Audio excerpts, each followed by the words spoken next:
একটা সময় ছিল যখন শুক্রবার দুপুরের পর বিটিভিতে কোরআন পাঠ, গীতা পাঠ, ত্রিপিটক পাঠ শুনলে বুকের ভেতরটা মোচড় দিত। এই বুঝি শেষ হলো, হার্টবিট বেড়ে যেত।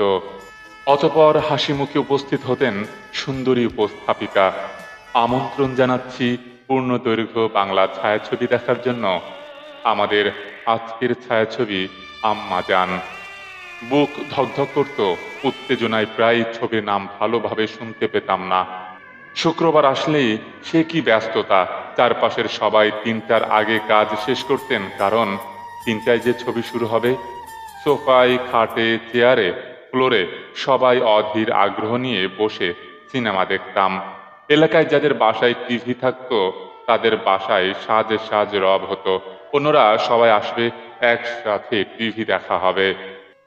আর ৮টা ৩০ বেজে ওঠার আগেই পুরো গ্রামের সবার খাওয়া শেষ।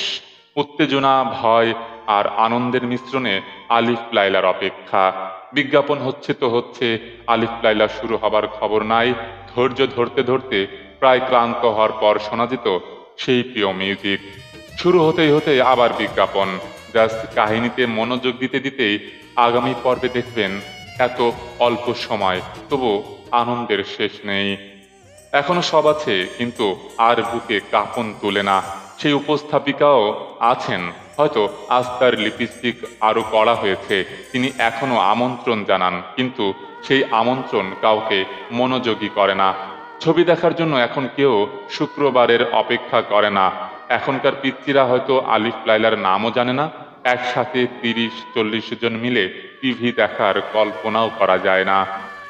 শুক্রবার আসে, চলে যায়, সপ্তাহ ঘুরে আবার শুক্রবার আসে, কিন্তু শৈশব আমার হারিয়ে গেছে, সব বদলে গেছে, সেগুলো আর ফিরে আসে না।